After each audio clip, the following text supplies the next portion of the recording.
Maybe I think I can speak clearly. Does everybody hear me okay? Okay, wonderful, wonderful. Well, welcome to the Scarborough Public Library. I sincerely thank each of you for making time out of your evening to come to our humble library here. We have tremendous services that we provide to the community, and our many programs that Elsa does an amazing job coordinating are listed on some papers in the back there with the other brochures of our partners and our sponsors of this program, including the Scarborough Conservation Commission. Thank you so much for sponsoring this. Scarborough Land Trust is a co-sponsor, as well as the Maine Audubon Society, and we are so thrilled to have this partnership for this evening's program. And again, this is a near and dear topic to all of us. Conservation is something that is integral to our survival as a species, is it not? As well as our fellow species who cohabitate with us. So without further ado, I would like to introduce you, Randy, and Randy will take it from here. Thank you so much. I'd like to begin our time this evening with an acknowledgement honoring all Indigenous people, the people who came before us and nurtured this place as stewards of Mother Earth, the first people. I make this acknowledgement aware that this land is unceded and that issues of water and territorial rights and encroachment upon sacred sites are ongoing in the Wabanaki homeland. I acknowledge the Awaskawag people who once lived in what is now Scarborough, and that as we support efforts for land and water protection, we honor the current tribes who have stewarded this land throughout the generations. My name is Randy Hogan. I'm chair of Conservation Commission, and we make this land acknowledgement when we meet in town every month. And there are a number of conservation commissioners in the room with us, both those who are currently serving and those who have served recently in the past. If you could please raise your hands so everyone can see you. And those who've served in the past, Rita? Yes, thank you. Now that you've seen us, please join us for meetings. We meet the fourth Wednesday of every month at Town Hall, and they are public, open to all, and we look forward to engaging residents of Scarborough. The Conservation Commission has advocated for the Town Council to pass a 30 by 30, protecting 30% of land in Scarborough by 2030. We believe we're the only municipality in the state of Maine that's done that, and the Town Council unanimously passed that. We work to conserve land and build resiliency and engage citizens like you in stewarding the land.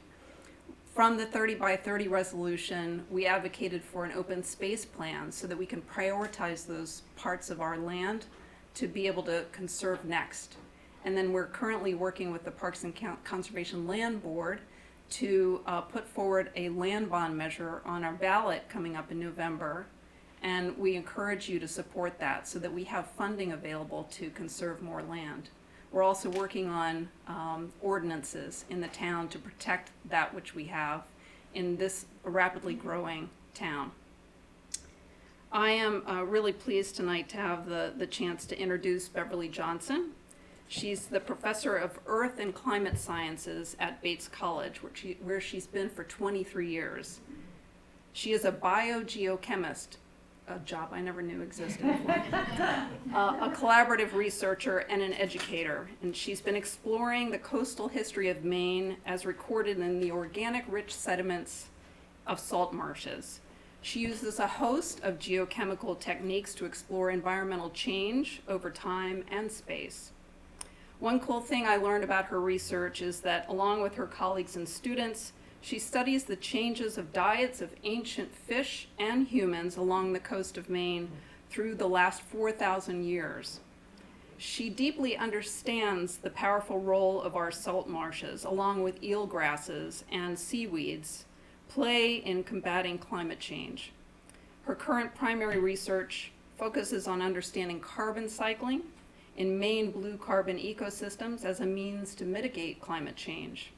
And she's contributing her expertise as a member of the scientific working group of the Blue Carbon Initiative, a member of the Coastal and Marine Working Group of the Maine Climate Council, and a founding member of the Maine Blue Carbon Network.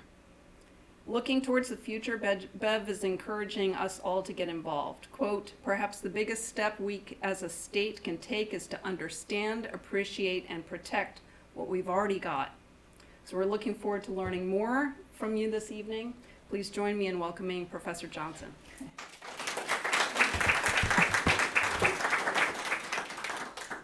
Gosh, thank you so much. That was such a nice introduction. Yeah, and thank you all for being here. It's great to have so many faces in front of me. And I will start off by saying, providing a little caveat here. Oh gosh, I'm a little nervous after that introduction. I'm like, whoa. By saying basically, I think probably some of you in here know more about this salt marsh than I do. And I'm looking forward to opening up a conversation to share with you what I know about salt marshes in Maine, and also some of the work that we've done in Scarborough over the last 8 years or so. So there's lots to talk about, and I'm looking forward to this exchange. I think I could spend much of the next 40 minutes talking about all the people that I work with, and so I won't do that to you, but I've listed some of the major players here, specifically the Maine Coastal Carbon Working Group, or the Blue Carbon Network. We have a bunch of people from a bunch of different organizations that gather to think about how to increase the amount of carbon drawdown in these salt marshes and eelgrass beds and seaweeds, and how to use that basic natural process to mitigate climate change and at least reach our carbon neutrality goals for 2045. So I'm going to be talking about the importance of salt marshes. I do have a little bit of research to share with you from the Scarborough Marsh, funded by the Maine Sea Grant. Also the Maine Community Foundation. I have active grants right now. Very exciting work that we're doing. And then Bates, of course, as always, providing funding for students, many of whom are listed on the right over there, to do their senior theses with me. I think I am one of the luckiest people in the world, actually, to have the Bates students and their energy, their intelligence, and their work ethic to actually collaborate with them on some of the research that I do. Okay. So today I'm going to talk to you about the basic background, give you some basic background on salt marshes and why they're so important. A little bit on blue carbon in Maine, where we are, what we've learned, and then I'm going to introduce you to 3 Scarborough Marsh studies. These are student theses that have been done since 2018. So I've got a study that sort of unravels something about the marsh history in terms of through geologic time, so through the last 3,800 years. And then a study on marsh carbon stocks and sequestration across the state. Much of the data has come from the Scarborough Marsh. And then more recently, a study on the impact of tidal restrictions in the Jones Creek area of the Scarborough Marsh.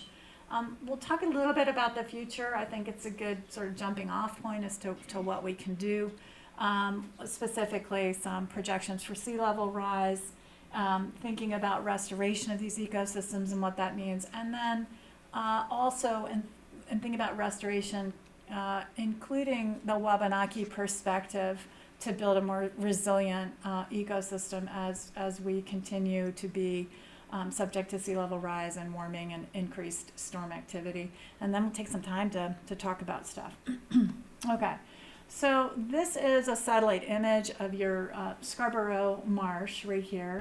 So what you're looking at here is, of course, the Atlantic Ocean in the southern part of this, and then you've got the Scarborough River, which is the main river that goes into, basically to the east of Pine Point and to the west of Prout's Neck.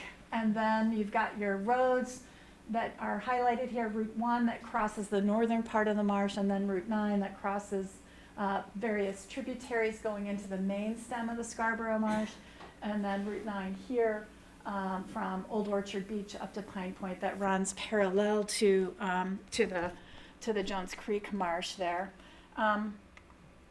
What we've got in the system are several tributaries, several freshwater streams that are coming into the Scarborough Marsh. That's the Dunstan River across the northern part of the marsh, the Nonsuch over there on the east, and the Libby River, and then the Jones Creek. Those are sort of the main tributaries into the main stem of the Scarborough Marsh. And what happens in this system is you can see it because it's a different color than the uplands, so it's a little bit browner. It's got a lot of stream dissection in it as the fresh water comes in to the main part of the marsh here.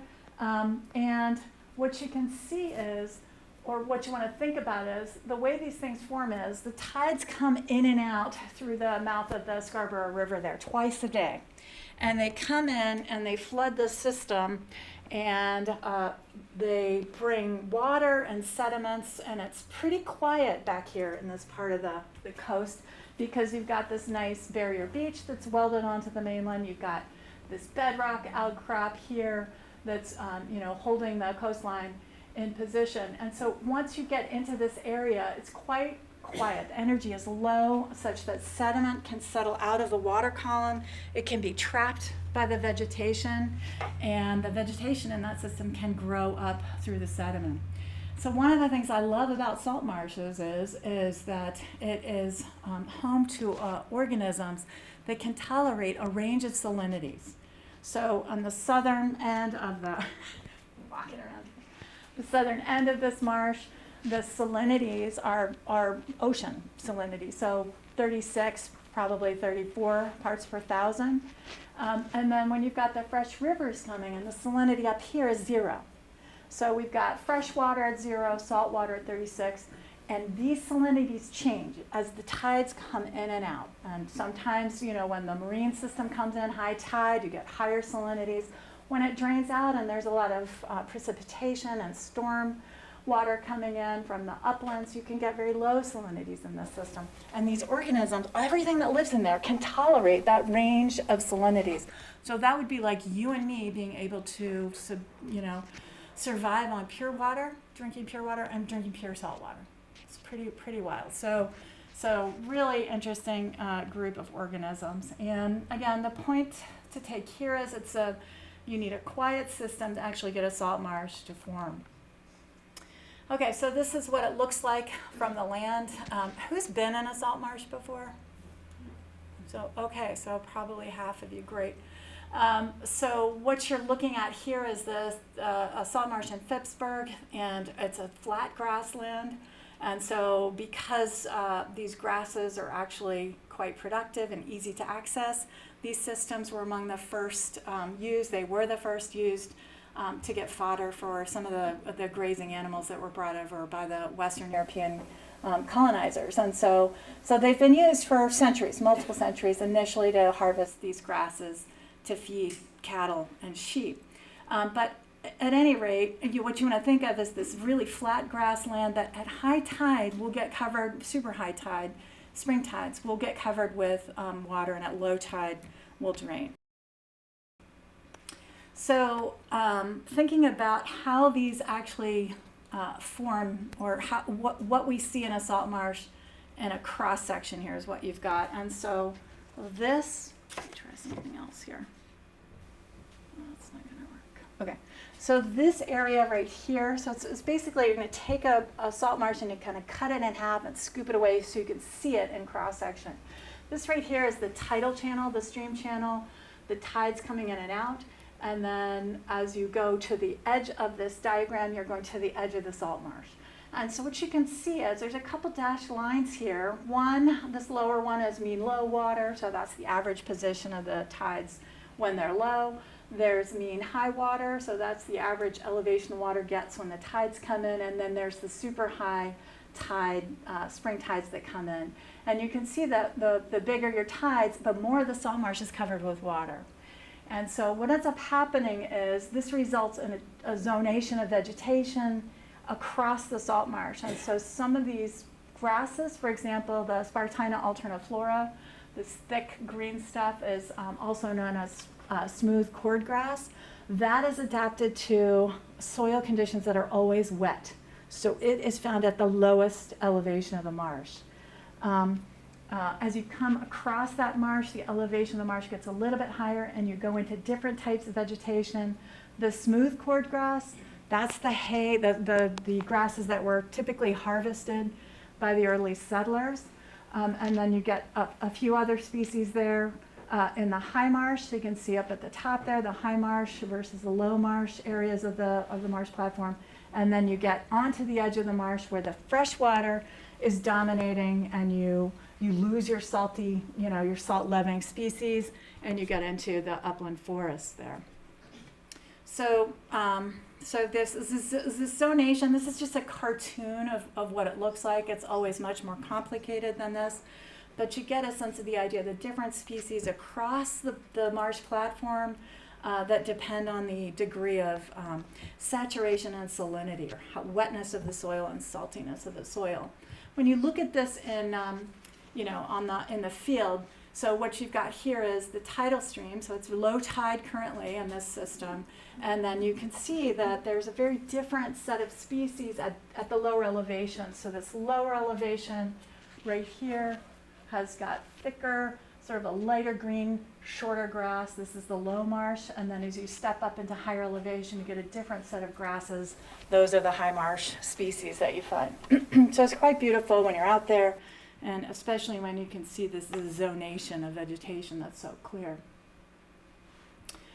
So how do salt marshes form? I think this is sort of, maybe a lot of geology. I'm a geologist by training. But understanding how they form helps us think about how to conserve them. What we need to do to make sure that they're going to persist. So Okay, so we don't really have lines on this image that I've got on mine. So let me tell you what this is here. So first of all, the conditions you need to form a salt marsh. You need quiet waters. If you've got too much current, too much wave activity, the grasses can't establish, right? They just get ripped up.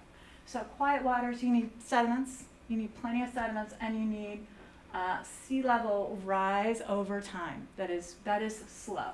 And so this is just this first panel. There should be a line associated with the mean high water line that's higher, and a line that's associated with the mean low water line there. You can see little scraps of it. And the curvy line is going to be your tidal sediments. Those are tidal flats. They don't have anything on them right now. There's no salt marsh. So what ends up happening is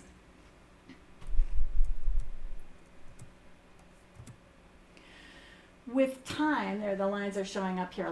Mean low water, mean high water. You can see them a little bit more. And then the surface of the tidal flats. And so what will happen is after a certain period of time, if the sediment is accumulating such that the salt marsh grasses, the Spartina alterniflora, can actually grow, then it will. But if the sediment remains covered with water, 100% of the time you will not get these grasses growing. So you eventually, as sea level rises and sediments come in, you get grasses that'll colonize the tidal flats. And what they do is then those grasses trap sediments that are coming in with the currents and the tides. And they continue to grow up through the sediments. And so what you're seeing here now is a system that has grown with sea level rise. So it's time equals 3. That's the third time interval here. Your salt marsh is established. Your low marsh has got the low elevation vegetation on it, the Spartina alterniflora. It's trapped a lot of sediment, and eventually it grows up and out of the water, right? Up and out of the tides. And so then when you get a spring tide coming in, brings a lot of sediment, all those grasses trap the sediment, and then you establish a higher elevation. And so what ends up happening is once you get a salt marsh that forms, it's a little bit above mean high tide, the marsh platform itself, and it continues to grow with sea level. And so one of the things when I first got here, I was so excited about the peats and the sediment that actually accumulates in salt marshes as sea level rises. They give you a lot of information about the history of the coastline, the history of the salt marsh, and they're really great to collect sediment cores from and to analyze. Okay, so more on that in just a second. If you take nothing from my talk, or one thing from my talk, please take this slide into your knowledge base. So salt marshes are really, really important ecosystems for a variety of reasons, most of which are listed here. Most of the reasons are listed here. And so I want to go through these so you understand how important they are. But first the picture. So this is, the Sprague River Salt Marsh. This is the one I study very closely. In front of us, we've got a little pool. These are natural, can be natural, collections of water on the surface of a salt marsh. They provide great habitat for small fish, also mosquitoes. And yeah, so when a system, yeah, you know this one, okay. So when a system is healthy and in balance, the fish in this pond actually eat the mosquito larvae. And so it works reasonably well, although there's always excess mosquitoes. Otherwise, the first settlers wouldn't have tried to get rid of them as they did. Okay, so pools, we got grassy areas. All right, so the plants are very productive. They grow very, very quickly. Salt marshes are really good at filtering out excess nitrogen and pollutants. So because these plants are growing so quickly, they'll often take up any nitrogen that's in the water column or metal, say, if you've got a marsh close to some sort of pollutant source of metals. Much of that actually gets taken up by the plants and pulled out of the water. And so you'll see excess nitrogen and pollutants in the sediment profile, but not in the water, right? Because the plants actually take it up and incorporate it in plant tissue, and then it gets preserved through time. Conversely, I guess you could think of it, they filter out excess nitrogen, but they also provide nitrogen and nutrients to coastal systems because they're so productive. The nitrogen and carbon that they take up, about 70% of that actually gets exported into the nearshore zone. So without our salt marshes, we lose a lot of sources of nutrients to the fishery in the coastal system. They sequester and store carbon. Again, this is about how productive the plants are. So this is another term we think about. It's called blue carbon. It's just like a rebranding of coastal carbon. It's a brilliant strategy that's been taken. It started off in the UN environmental program where they assigned colors to different types of carbon back in 2009. And so they assigned, like the forests you see up there, that's called green carbon, but they assigned the marine carbon as blue carbon. So that's all it is. It's just a branding of the carbon that's taken up by these coastal systems. So very, very effective at storing and sequestering carbon. They provide habitat for commercially important species, also birds, so shorebirds and salt marsh sparrows. Think about all the fish in these pools pulling in the shorebirds. The salt marsh sparrows are a story into themselves. If you haven't had a chance to learn about these, I encourage you to either Google them or bring in somebody from the SHARP lab up at the University of Maine Orono who studies the salt marsh avian habitats. So salt marsh sparrow, super interesting bird, and of course lots of insects. And then we know this organic matter, this peat, these sediments that make up the salt marsh platform, they're very, very basically good at absorbing energy. So this provides a buffer against any storm surge and coastal erosion. So very, very helpful for preserving the coastline. Of course, there are cultural, medicinal, and spiritual value of valued species in these systems for indigenous folks. And then they provide a long record of coastal processes within their sediments. So we can extract sediment cores and look at records of sea level rise, records of storm events, and human activities, specifically the early farmers that were on the marshes beginning back in the 1600s, 1700s in this area. These are the areas that I've been focusing on with my group at Bates. So blue carbon, thinking about how to reintroduce indigenous folks to coastal settings by working with indigenous folks on identifying species that are of value to indigenous people, the Wabanaki, and then trying to get some of that work going and access going, and then also looking at the coastal history. Okay, so let's talk about blue carbon. So this is a type of natural climate solution, another great buzzword, like Everybody wants climate solutions that are natural, and it's quite straightforward here. What you're doing is you're turning up photosynthesis. You're turning up plant activity. When you think about this type of natural climate solution. So we have plants in the middle there, and when they grow more plant tissue, they take carbon dioxide and water out of the atmosphere or out of their roots. The water is in their roots. Carbon dioxide out of the atmosphere though, and they convert it into what we call organic carbon. So that's the plant tissue that results from photosynthesis. You've seen it in your houseplants. Your houseplants grow, or your gardens. That's a plant that's taking up CO2 and putting it into what we call biomass. It's a really great thing. Oh. Good. Okay. And then one of the byproducts of photosynthesis is oxygen, right? So that's why we have 20% oxygen in our atmosphere currently. It's because our plants have been working pretty dang hard for 2.5, hold on, 400 million were the first plants, or anyway, so 400 million years. So this is an important part of photosynthesis as well.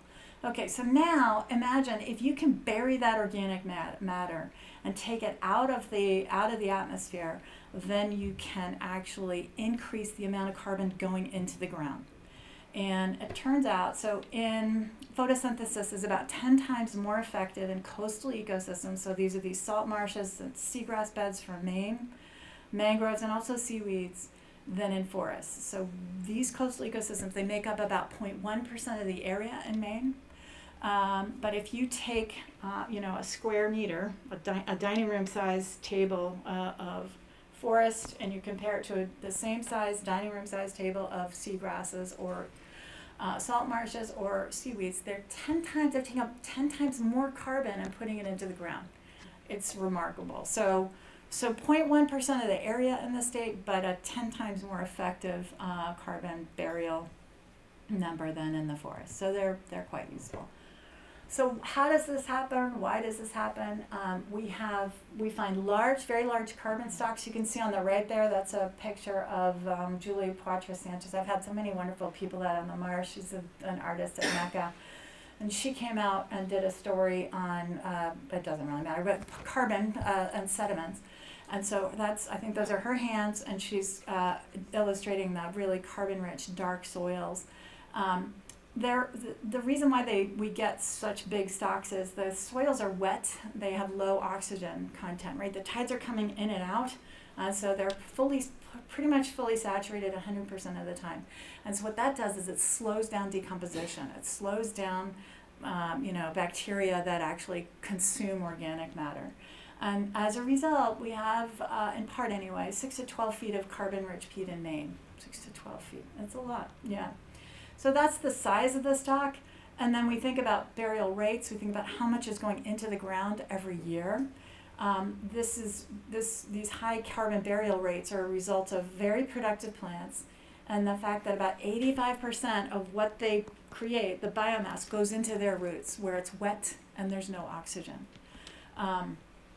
As opposed to a tree, it's about 50% that goes into the subsurface, I think, into the soils.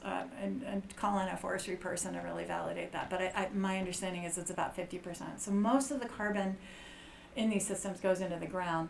And the other thing is they've kept pace with sea level rise for 4,000 years now. So we have plants that continue to grow up through the sediments for 4,000 years, whereas a forest is just stable, right? The landscape is stable, the trees grow, they die, they regrow, they die. So there's a finite amount of carbon that it can actually be put into the ground.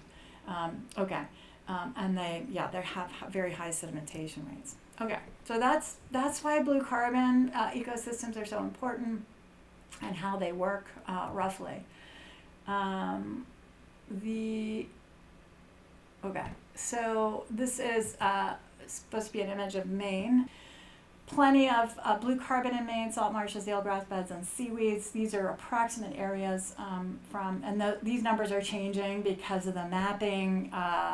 The technology around mapping these areas is improving, and also the areas are changing. Like eelgrass beds have been declining in recent years due to I think it's a combination of warming waters and invasive animals. So keep these as just sort of estimates of areas. But bottom line is, for salt marshes and eelgrass beds, we've got 25% of the total blue carbon habitat in New England. In the Northeast. So from Long Island up through Maine. So 25%. So lots and lots of habitat here. So my research questions, the questions that have been driving my research over the last few years. How big are these coastal carbon stocks? How much carbon is sequestered annually? And most importantly, how do we enhance carbon sequestration in these systems? Okay, so this is the Maine Climate Action Plan from 2020, Maine Won't Wait. And in this Maine Climate Action Plan, I'm sure you're aware there are multiple recommendations made for achieving carbon neutrality in an economically feasible and culturally feasible, friendly way. And so what we've got here is, in Strategy E, protecting Maine's environment, working lands and waters, we have a promotion of blue carbon ecosystems in that. And so the incentive for the state to actually optimize these systems, restore and optimize them, is there and tied to the Maine Climate Action Plan. So again, reaching those really achievable goals of carbon neutrality by 2045. So that's been pretty exciting and has, again, driven much of the work that's been done on the state level. And so this is, each one of those yellow points there is a salt marsh that I've worked with students in to try to understand how much carbon is in these systems. And so that's a lot of work, and much of it has been done in the Sprague River Marsh in Phippsburg, but yeah, we've got some great data we're working up currently. These data have been used to assess carbon stocks and sequestration over here in the lower right. So we're looking at carbon stocks and sequestration in the Northeast, and have been published in a report by Phil Colarusso in 2023. So this is an EPA report on current stock size. The data have also been used to inform the Maine Climate Council and the state greenhouse gas budget in 2020 and 2024. And then what I'm really interested in is identifying areas of high carbon mitigation potential. So how do we continue to optimize these? So your Scarborough Marsh is down there, highlighted in red, in the red box. Okay, so now I need to think about, all right, so yeah, if these systems are healthy, they do wonderful things for reducing CO2 in the atmosphere. But it turns out there's so many issues with conserving them, making them healthy. And so what's listed here is a bunch of different factors that create unhealthy marshes or makes them vulnerable.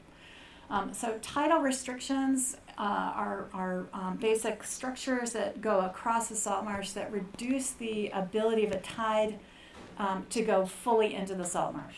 So this is a big problem. Show you more about that in a second.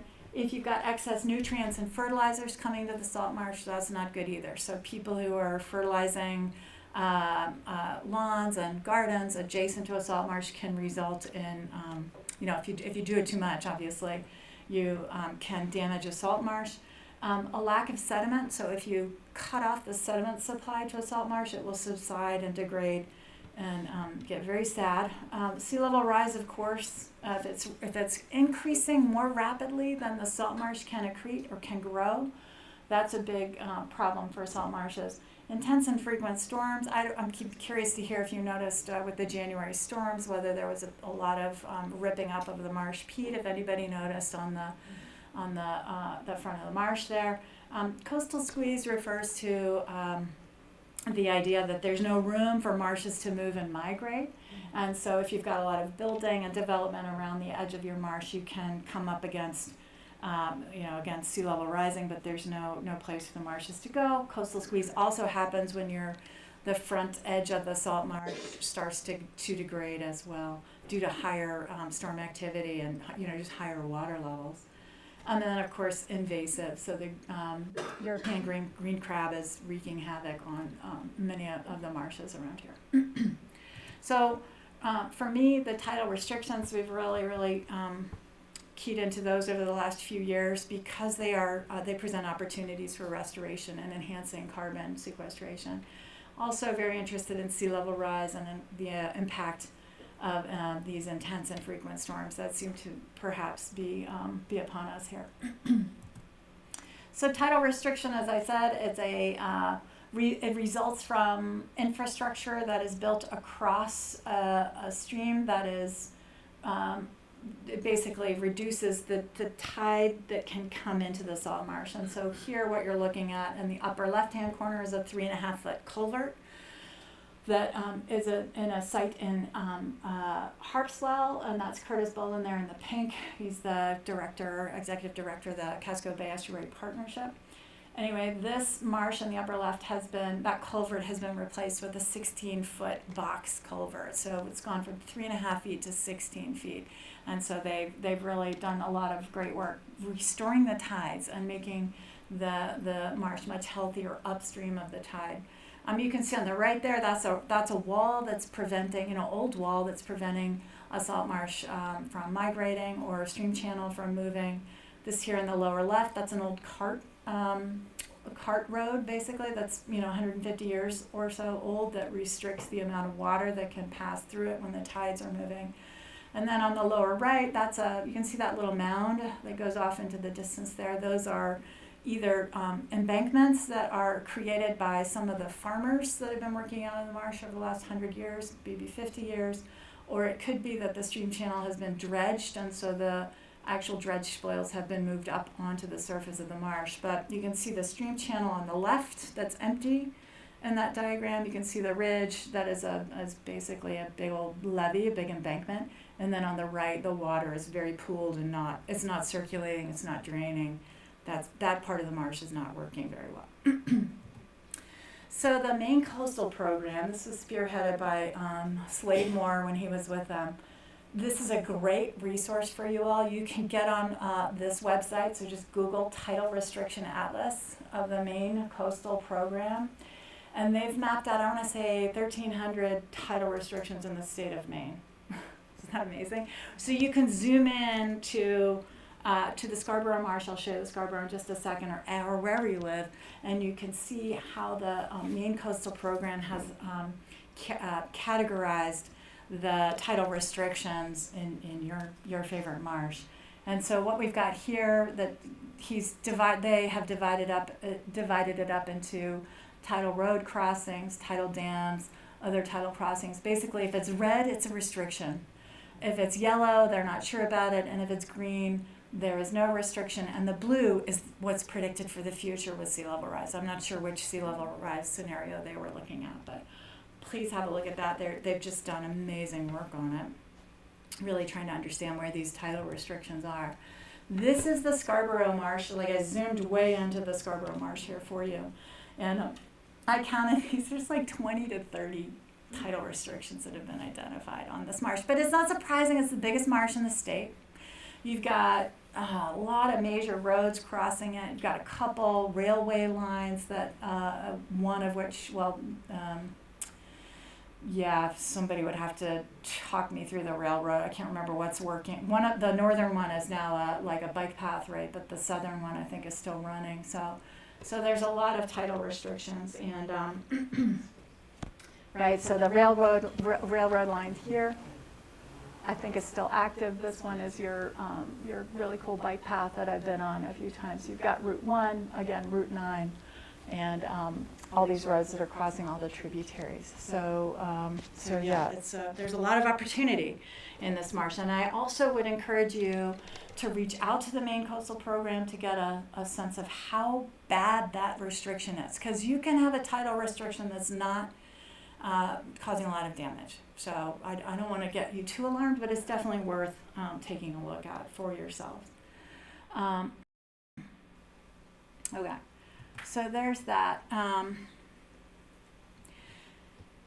So I just want to give you, mostly I want to introduce you to the studies that my students have done with me over the last, since 2018.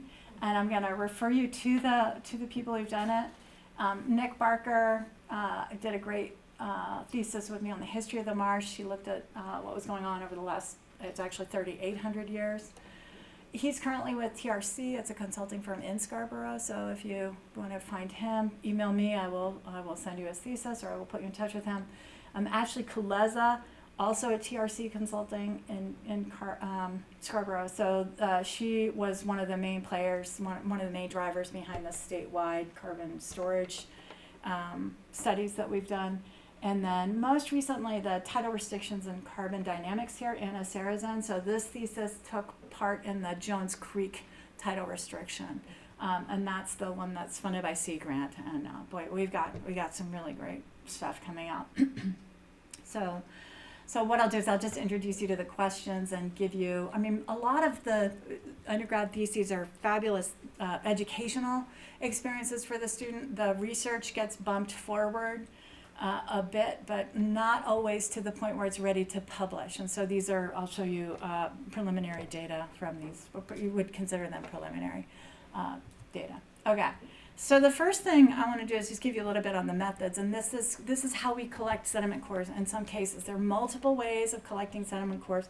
The idea is to push a pipe into the ground and cap it and pull up the pipe, and then like you cut open the pipe and you've got, in some cases, meters of sediment where the oldest sediment's on the bottom and the youngest sediment is on the top. So this is us vibrocoring, and what we've got here is a tripod that we put together. It's a 15-foot tripod, and there's a ladder there as one of the legs of the tripod. And you can see we're on the marsh, and what we do is take a cement mixer. So that's what that is. It's clamped to the pipe, and we vibrate it into the ground. And so that's Carrie Harris vibrating it into the ground, and my arm like trying to, please don't fall off. The mother kicks in at times. I'm sure it drives them all crazy, but I can't help it. So that's a little cement mixer vibrating it into the ground, and you can see you keep pushing it down. Now we're right almost at the marsh surface. Everybody jumps in. You get the vibration up through your feet. It's very exciting. Jumps on that. And then the next step is somebody goes up the ladder, and you can see there's a little come-along winch that's just right in David's right hand. So we strap the come-along to the core barrel or the aluminum pipe, and then winch it out. Use our arms to actually winch it out. So that's pretty fun. It's a lot of work to get a vibrocoring system out on the salt marsh. We also take Dutch cores. We do this much more frequently. So this is two students. It's basically a core barrel that's split. It's open. And this one is 2 meters, or about 6 feet. And so we push that into the ground and rotate it, and then pull it up. And the sediment actually miraculously stays in the core barrel, and we can subsample those. There are times though when extracting these things is a little tricky.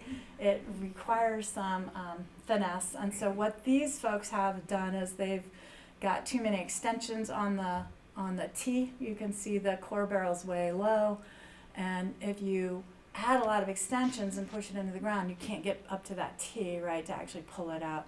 And so this summer, the students were quite creative. They didn't have the strength to decouple the T-bar from the extender. So anyway, lots of really interesting information from a salt marsh core. And so what I'm going to show you now is an example of what we can recover from a sediment core. And so I'm going to show you 3 different panels, and I'm going to go down the core with you. So this is from 0 to 100 meters, this top bit of the core. So that'll be the more recent sedimentary record. The youngest will always be on the left, and you can see right here, this says 0 to 100, so keep your eye on that. That's the upper 100 centimeters of the core. Youngest on the left, oldest on the bottom. And you can see there's these really interesting changes in the layers, and these really sandy, very clear, beige stringers that come into a marsh. We're still trying to figure out to some degree what these things are. They depends on where you are and where you find them. They can represent storm deposits, so big surges of sand coming into a salt marsh. Maybe pools that are expanding and then dying out. Maybe the movement of a stream channel. These are very thin, so probably not a stream channel, and maybe some human influence on the marsh. So we look at the geochemistry to try to figure out the nature of the sediments and what they mean, and we come up with an age model so we can assign ages to these depths. Yeah, so that's a lot of fun trying to tease that out. Now we're going to go down and look at the next 100 centimeters. So this is from 100 to 200 centimeters, the same core, so the same big aluminum pipe filled with sediment that we're opening up. Nothing too remarkable there. There's a lot of clay in these sediments, and so they're all cracked. So the cracking you're seeing there is a result of just drying out of the core itself. And then the third part of the core here, 200 centimeters to 280, so oldest at the far right and youngest at the left. And this is where it gets really interesting. We have wood, hunks of wood that we can send off for radiocarbon dating, and that hunk of wood in the lowest section of this core is 3,900 years old, and then these wood bits are about 8 inches apart in the record, and they're the same age. So this is probably a big storm event that's come in and just deposited a bunch of wood and sand, which is pretty interesting. Now here's the really interesting thing. Okay, you guys ready for this?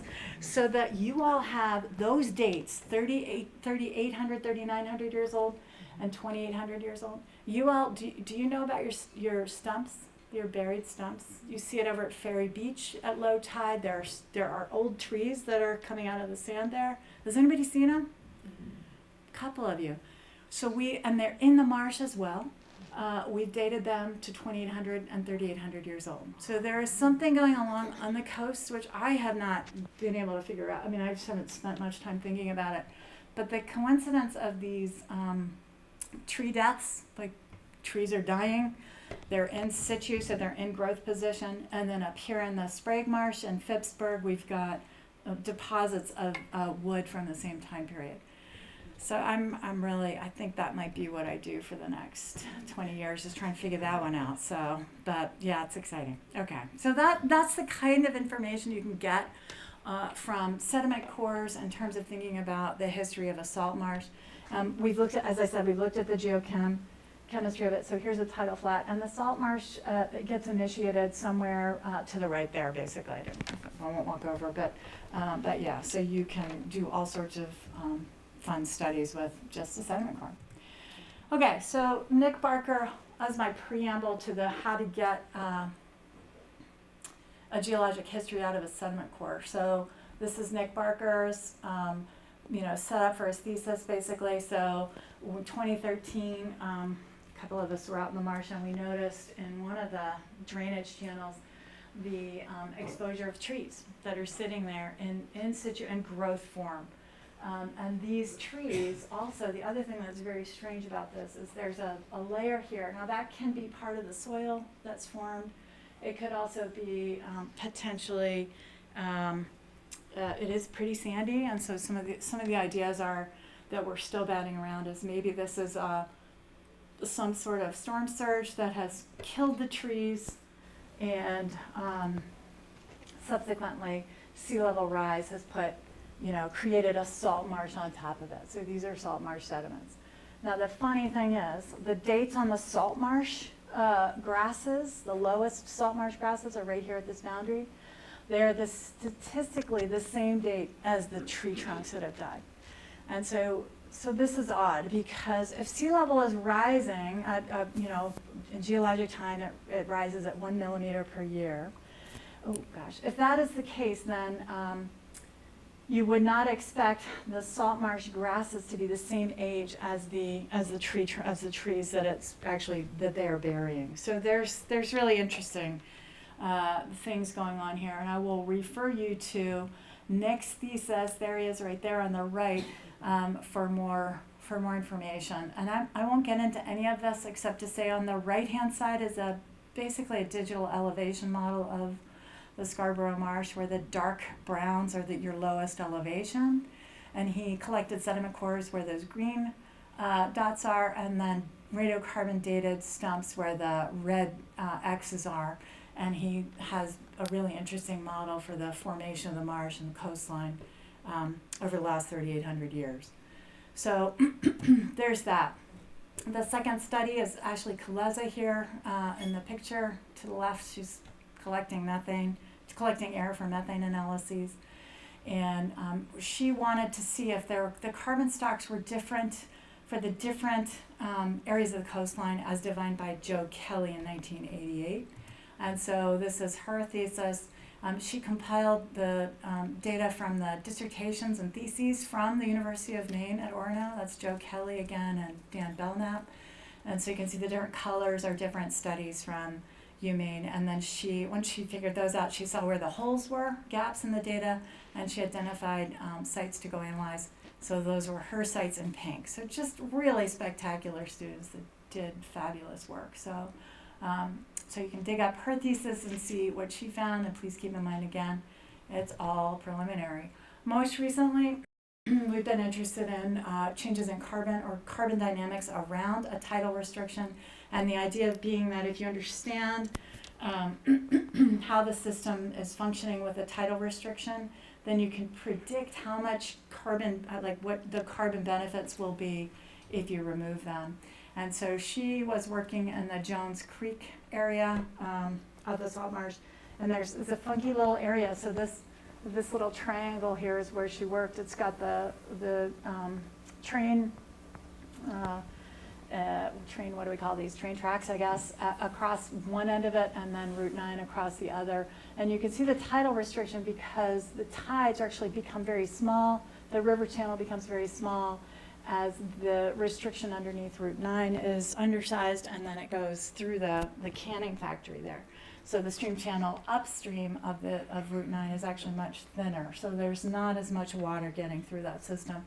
A lot more pools upstream of the restriction. And so she studied, I'll just give you what she studied. So methane emissions here, CH4 is methane. She's looking at methane emissions, carbon sequestration, carbon stock, soil salinity, hydrology, and vegetation, and trying to understand the differences upstream and downstream. So downstream would be the control, right? The part of the marsh that should be functioning fully. And then the upstream would be where the restricted areas and things are not functioning very well. So she's got really interesting thesis, and mostly what we learned is the upstream area of this part of the marsh is very degraded. Everybody loves it. It's got great pool habitat, great bird watching, right? Anybody bird watch down there? Yeah. So, and it's fun to talk to people who know the birds. But the reason why there's so much pool habitat in part is because that marsh is so degraded you can't walk on it without going to your knees.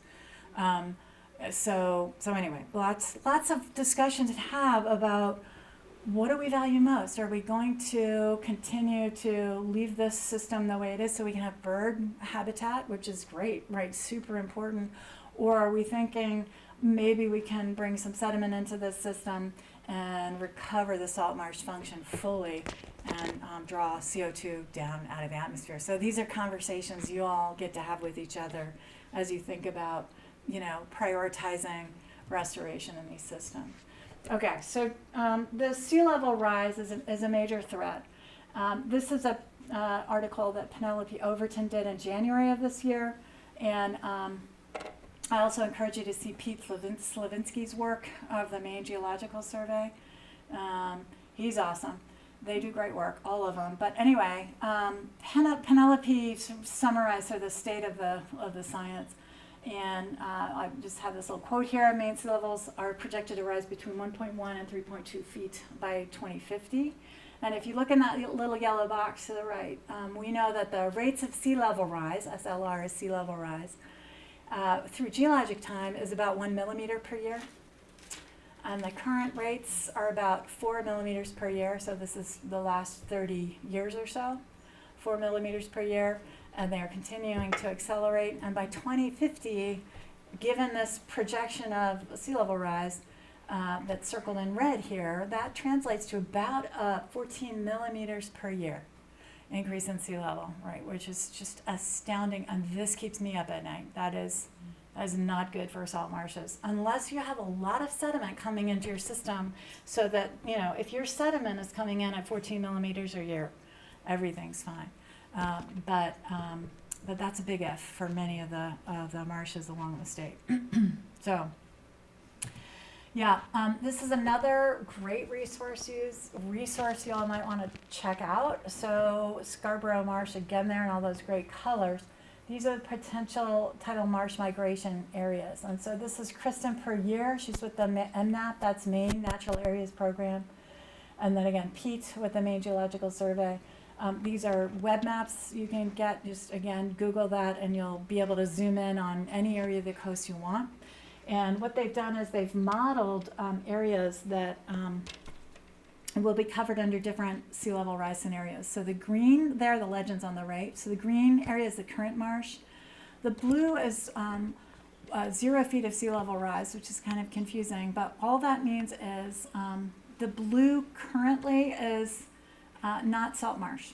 All right. So if we just look down here at the Jones Creek area of the marsh itself, you can see the actual railroad line, and upstream of that railroad line, this is sort of brackish and freshwater marsh, so it's not a salt marsh, but it is at sea level. So if you can imagine, restoring the tidal flow through the Route 9, which is, where is Route 9?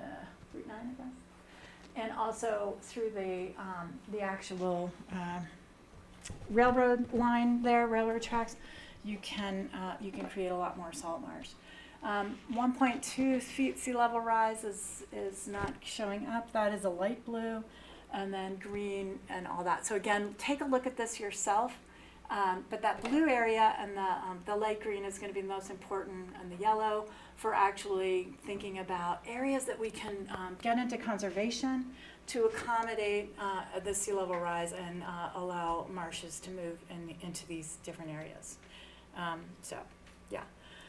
All right, so lots of restoration opportunities. And one of the things that the Maine Community Foundation has funded us to do is to work with the SMART team. So these are the SMART, it's like an acronym that is not my favorite, but it stands for Salt Marsh Adaptation and Resilience Team. So these are ecologists, 3 folks over there, salt marsh ecologists. They're fabulous people, and they are actually going around and training salt marsh practitioners to identify structures built by the early farmers in the marsh, and then which is really kept many marshes from achieving their full potential, and then restoring the hydrology while making sure that the marshes are draining well. So this kind of restoration is important in addition to what the Department of Transportation will do, which is raise the roads and expand the culverts. So there's multiple prongs of restoration that need to be considered here if we're serious about it. The other thing that I'm probably most excited about, in addition to that 3,800 and 2,800 storm event or whatever is going on there, is this work we're doing to facilitate Wabanaki connections to the land. And so what you can see here, this is again the Sprague Marsh. That light yellow is sweetgrass, and so that's a culturally important species. And then you can't really see it, but to the right of the dead tree trunk is an old shell heap that's 800 years old. I'd be curious to know if you have any in Scarborough. You probably do. But it's just a magical spot, and we've been able to engage some of the folks from the Penobscot Nation to come down and look at the site and think about, this is Natalie Michelle, think about expanding sweetgrass habitat and how we might think about restoring with the Wabanaki's needs in mind. So not only restoring the tidal restriction for the tides, but also thinking about where sweetgrass, which grows along the edges of salt marshes, it's not an endangered species at all, but how we might partner with folks to actually create a more resilient system. So that's really just starting and pretty exciting. And there's Natalie and Michelle there on the left, and then Kate Cleaver, who's at Colby currently, and a couple of her students. And there we are. It's a good little fun, huh? I had 8 students this summer. Whew. So and they were fabulous, and we did a lot of great work again. So so that's me in a nutshell, and thank you so much, and I'm happy to take any questions you might have.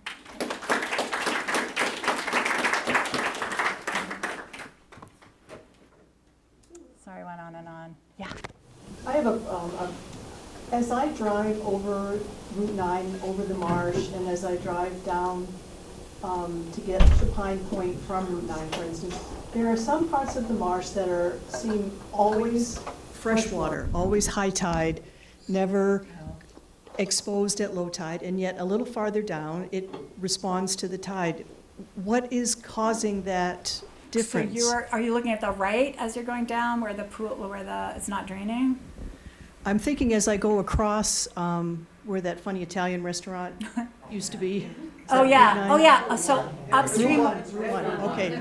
So to the left of that, which seems like it should be tidal, is not. Oh, to the south, to the left. Yes, Or to the north. to the left, and it's loaded with Phragmites, so it's not.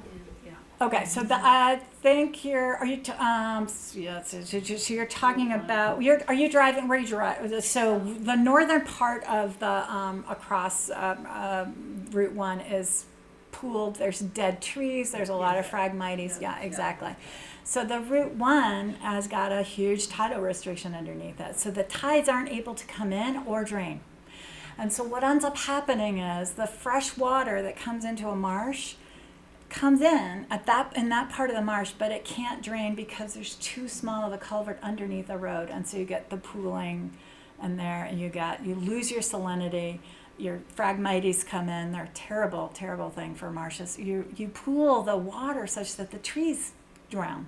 But even downstream of Okay. Route 1, it seems to have that same effect. So you might be looking at pools on the surface of the marsh platform. You're looking at the tidal channel? And the tidal channel, I'd love to see where that is. That would be great for me to hear. I mean, there's a lot of restrictions as you're going down on Route 9. If you're heading to Pine Point on the right, there's the Route 9 is a big tidal restriction, so there's a lot of pooling on the right there because, again, the water can't get out. But to the south, like on the main part of the marsh, I'd love to see where that is. Yeah, I mean, there's been so many modifications to the Scarborough Marsh. It could be an old embankment that is almost, you get these smart teams people in the marsh, and they all of a sudden see structures that are 4 inches high that pool up the water behind it that people have actually built. Yeah, so it could be something like that. It's yeah, not that's a great. remnant of the farming, or could it be? Could be. Yeah. Okay, thank you. Farming over 300 years, right? Yeah. So all these 300 years of using that space is it's Thank you for that question. Love to hear where that is. Yep. I've got a couple of quick questions. We certainly refer to it as the Scarborough Marsh, but there is marsh in our neighboring Cape Elizabeth. Mm-hmm. Is that essentially the same marsh, or is that different? Is it the Spurwink Marsh that ends up in Yes. Hagen? Is that connected, all connected? Yeah, no, that's a different river system that drains into the Spurwink River and ends up in Higgins Beach. Yeah. Effective fertilizers you mentioned, and I didn't hear you. What are the effects of fertilizer? Yeah. So often, too much nitrogen stimulates plant growth, and that is the above ground biomass, so the leaves and the stems at the expense of the roots. And so the roots begin to rot, and the stability of the marsh decreases, like it begins to decompose. And they've really seen this down in Long Island Sound, the marshes down in Long Island Sound, where there's so much nitrogen. I'm not sure if we've seen it in Maine. You can also see, but if it's coming off of the uplands and into the marsh, if it's degrading the marsh, you would expect pooling and sinking and a softer marsh, a substrate right there, close to wherever it's coming. Yeah. I've seen an increase in vegetation of different sorts within the salt marshes, whether it's trees, like looking out and seeing whether birds are dropping seeds there. They don't even look like they should belong down next to the river. Interesting. And do you know what is Well, causing so that? again, it could be these embankments that were put in by, ridges of sediment that are designed to keep the salt water from coming in. And then what they do, I mean, it depends on where you are in the state, but the idea is to keep the salt water out, and then they'll have these gates that they put a big wood plank into as the tides are rising to keep the salt water out. And then when the tides are low, they raise the gates to drain the fresh water, and then they can farm up there. So that little bit of elevation, that little bit of damming, dikes, they're called embankments, that little bit of higher elevation, if it's not getting flooded by the salt water, it can grow trees and shrubs mostly. So I've definitely heard of people who have witnessed like cherry trees growing on these sediments that are just a little bit higher elevation. It's great for the. Are you able to remove those? So this is where you would get the smart teams in. They would study the movement of water on the marsh, and then they would recommend an area to carve through that embankment and drain it. Yeah, so. Is LiDAR? LiDAR is not there. I mean, we're talking this much elevation change in some cases, so it is not detectable by LiDAR yet. Yeah, so I can give you the names of the smart teams. They're just doing great work, and would love to probably, try and do some work on Scarborough. It's an important system. Yeah. So in Pine Point, there's, I think it's called a jetty that humans, man-made, huge, massive boulders. I think that they were put to protect the channel, and the channel gets dredged. Actually, the channel was dredged last winter. Oh, was that? Yeah, it was. The Scarborough River channel was dredged, so that boats could get in and out. I'm just wondering, how does a jetty like that affect the marsh? Does it affect the marsh? Oh, yeah. So, shoot, hold on. I do have an image of this because I'm intrigued by the history of marshes. So this is, work with me here, all right? So it's kind of a weird diagram, but it's from 1871. And it's oriented with north to the top, so just like what we've been looking at for the Scarborough Marsh. And what you've got down here is what you said, the jetty, that was begun in 1850. It's 1.5 miles long.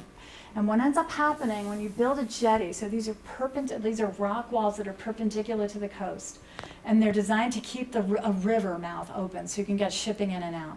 But what ends up happening is the sediment that's coming down the Saco River gets taken offshore because it doesn't get entrained in the coastal currents. And so you get what's called sediment starvation down by the jetty, so Camp Ellis. Yeah, right? But a lot of that sediment actually gets moved. It gets finally, once it gets out 1.5 miles offshore, it gets pulled into the onshore currents, which in Saco Bay is to the north. And so when you look at this old map, 1871, what you can see is, here's Pine Point, here's Prouts Neck.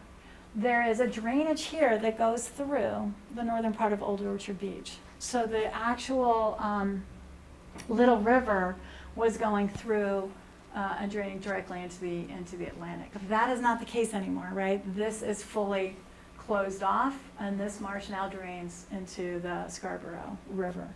And so, yeah, the jetty has had a huge impact on the sort of the geologic history and formation of the marsh itself. What they do with the dredged sediments? Did they put them into Camp Ellis? Put it on at Ferry Beach. Oh, a ferry? In Scarborough. Ferry Beach in Scarborough. Towards Scarborough. Oh, okay. Towards Prouts Neck. Oh, Yeah. So the jetty comes off of Pine Interesting. Point in Scarborough. I'm sorry, were you talking about the Scarborough? Yeah. Oh, I thought you were talking about Saco. No, but I think it's Oh, I'm sorry. Yeah. Okay. 5 minutes later. Yeah, I don't actually know what those dynamics are. So they took just real quickly, the sediment off of the north end of that jetty? I believe Like so. at the Yeah, Pine north, Point? and east. Yeah. So And put it in you see Ferry Pine Beach, yeah. Point, there's like perpendicular to the land, there's a jetty that Yeah. comes out. Yeah. And I think it was put there, we're talking massive boulders. Right. Massive Yes, ones. that's, Now there's a sandbar that goes actually out very far, and they had to dredge the channel Yeah. last winter. Oh, I didn't know that. Okay, And yeah. they moved all that sand onto Ferry Beach in Scarborough. There's one. in Got it, Scarborough. got it, got it, yeah, yeah, And where across the, that side. where the stumps are, that are 3,800 years old, yeah. Okay, so that I would refer you to Pete Slavinsky and the Maine We Geological know, Survey. because he's on the conservation. Okay, then, good. He'll have an answer for you. Great. Yes. A question. We live about 5 minutes from the marsh in a neighborhood, like several people use, True Green, Chem One, get a big rain. Oh, sorry. All the water goes down into these storm drains. Where do those storm drains go? Do they go into the marsh? Are there pesticides showing up? So it depends on, anybody know where your storm drains go? I mean, I would guess they go straight into the marsh, because it takes a lot of money to move stormwater into a wastewater treatment facility. So without knowing for sure, I would guess that it's going into the marsh. I don't analyze for pesticides, so I don't know what that looks like. I can tell you if there's excess nitrogen or phosphorus, you'll see like algal blooms on the pools, so you can see a lot of greening up of the pools on the marsh, like close to where those drainages are. You can see the maps of stormwater drainages on the town GIS site. So if you can call somebody in the town office and figure out where the storm drains are actually ending up. I think that should be. I mean, that's public knowledge. Yeah, people have been asking me about pesticides. I know there's just such a lack of. Yeah, I mean, people just don't want bugs, so they're squirting everything down, which is a problem. So, can be anyway. Can be. I don't know of what's going on in Scarborough. So. The stormwater does go directly into streams or right directly into the marsh. Okay. And off the places where you see the greatest Phragmites growth can Oh, be nice. linked back to stormwater. Interesting. That's interesting. Thank you.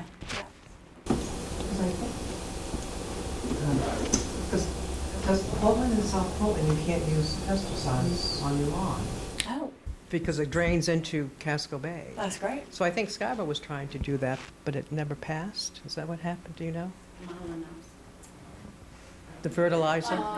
So we have a policy for town-owned land that greatly restricts the use of pesticides, and that was passed in 2011. This was a long time ago, before the city of Portland and the city of South Portland passed municipal-wide ordinances. So those are local laws. So we do not have a local law in Scarborough, though some of us wish we did. We don't have it yet. We don't have. Sounds like y'all are doing great work. I mean, reaching 30% already, 30% conservation is remarkable. Somebody ought to be shouting pretty high on that one. That's so great. Yeah. Is there any answer to Phragmites? Oh, frag is bad. Well, so here's a good one. So Phragmites is actually very effective at sequestering carbon. So, but it's terrible. It's a monoculture. It's it outcompetes everything, and it's not good for any organisms. Maybe a few, but not the natural organisms that you want. Animals and invertebrates and stuff, other plants. But it's kind of interesting. I've heard people talk about building Phragmites farms to farm the carbon, right? Get the carbon into the ground, which is pretty wild. It's a little terrifying too, right? If you actually, yes. So probably don't want that to happen, but again, it's just what are the answers here for the problems that we're facing? They're pretty critical, right? And so I'm not sure what that is, but I do feel hopeful. I think there's a lot of energy and people doing a lot of good work, and I think we've got time, but I think we do need to be getting rid of Phragmites and replacing it with salt marsh grasses and expanding the marsh migration habitat, wherever we can move marshes. I don't know, anybody have any thoughts on Phragmites? I always think about carbon, but anybody? I mean, you can snip it, you can burn it, you can add pesticide. Beyond that, it seems to do pretty well. Oh, did you have something? Yeah, one actual really effective way of dealing with Phragmites is just cutting it way down at the base right before springtide. And then so all that salt water comes on in, floods all the rhizomes, gets all out there. So Are y'all doing that in Scarborough? We will now. Yeah, good. I'm not sure in Scarborough, but I personally worked with the folks down at Rachel Carson National Wildlife Refuge, right. and that's something that we did, and it seemed to be effective. So Yeah, that's great news. So no frag farms needed. Good. Good. Well, I think we're all baking alive in here. Does anybody have anything else, or? I'm here, so if you would like to stick around, please do. I'd be happy to talk with you. And yeah, thank you very much. Appreciate it.